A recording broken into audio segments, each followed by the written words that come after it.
SRBC కాలువలో 22,000 క్యూసెక్కులు పోవాల్సిన చోట కేసీ కెనాల్ ఆయకట్టు రైతులకు నీళ్లు చేరకుండా నీళ్ళంతా ఎస్ఆర్బీసీ కాలువలోకి చేరుతున్నదంతా కూడా చాలా ఉంది. చూస్తే జలపాతంలాగా నీళ్లు కేసీ కెనాల్ నీళ్ళంతా కూడా ఎస్ఆర్బీసీలోకి దూకుతున్నాయి.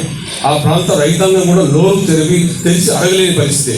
ఒక్కసారి మీ టీం అంతా కూడా ఈ నీళ్లు పడుతున్న సందర్భంలో మా రేగడగూడూరు దగ్గర నుండి ఆ ప్రాంతంలో పోతే వాడాల నుండి పోతే కేసీ కెనాల్ నీళ్ళంతా కూడా ఎస్ఆర్బీసీ కాలువలోకి దూకుతున్నాయి. ఎస్ఆర్బీసీ ఆయకట్టుకు నీళ్లు రావడం లేదు.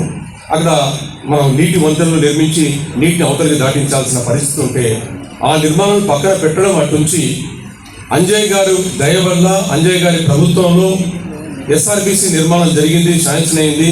ఆయన ప్రపంచ బ్యాంకు నిధులతో తీసుకొచ్చిన రెగ్యులేటర్ను నుండి ఎస్ఆర్బీసీకి వచ్చే కాలువను 250 మీటర్లు పూర్తి చేసి ఆ కాలువ ప్రధాన కాలువ ఎస్ఆర్బీసీ రెగ్యులేటర్ నుండి నీళ్లు వచ్చి గోరుకలకు పోయే కాలువను పూర్తి చేశారు. ఈరోజు ఆ కాలువను అడ్డంగా లెఫ్ట్ వైపు కట్ చేసి నిపుణులలోకి కలిపేశారు.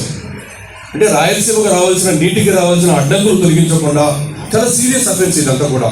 బట్ ఇది మానవుడికి తెలియకుండా 2022లో జరిగితే ఏ జీవో ద్వారా ఇచ్చారో, ఏ ప్రభుత్వానుమతులతో ఇచ్చారో, ఏ లక్ష్యంతో ఇచ్చారో, ఏ ఉద్దేశంతో ఇచ్చారో తెలియజేయకుండా చేసిన కార్యక్రమం 2022లో జరిగితే దీని మీద ప్రేక్షక పాత్ర, మౌన పాత్ర అన్ని రాజకీయ పార్టీలు వహిస్తున్నాయంటే రాయలసీమ పట్ల ఎంత దుర్మార్గం జరుగుతుందో ఒక్కసారి చూడాల్సిన అవసరం ఉంది.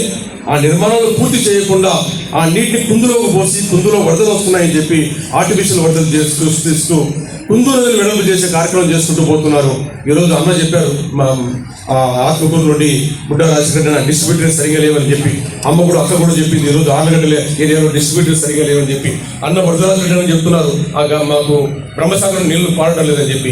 ఈ ప్రాజెక్టులు చేయకుండా మేఘాల మీద కుందు నదిలోకి నీళ్లు పారబోసి కుందు నదిలో వరదలు సృష్టించి మా ప్రాంత రైతాంగం అంతా కూడా మా పంట పొలాలు మునిగిపోతున్నాయి, కుందులు ఇంకా వెడల్పు చేసి లోతు చేయండి అనే ఒక మార్గాన్ని, అంటే ఎవరైనా రాయితో కొట్టాలంటే పిచ్చివాణి చేయాలన్నట్టుగా వరదలు సృష్టించిన ప్రభుత్వాలు ఇక్కడ ఉన్న నేపథ్యంలో దీని మీద ప్రత్యేకమైన దృష్టి మీరు పెట్టాలని చెప్పి, అదేవిధంగా అధికారులు కూడా దీని మీద తప్పకుండా ఈ ఫోరంలో సమాధానం చెప్పాలి.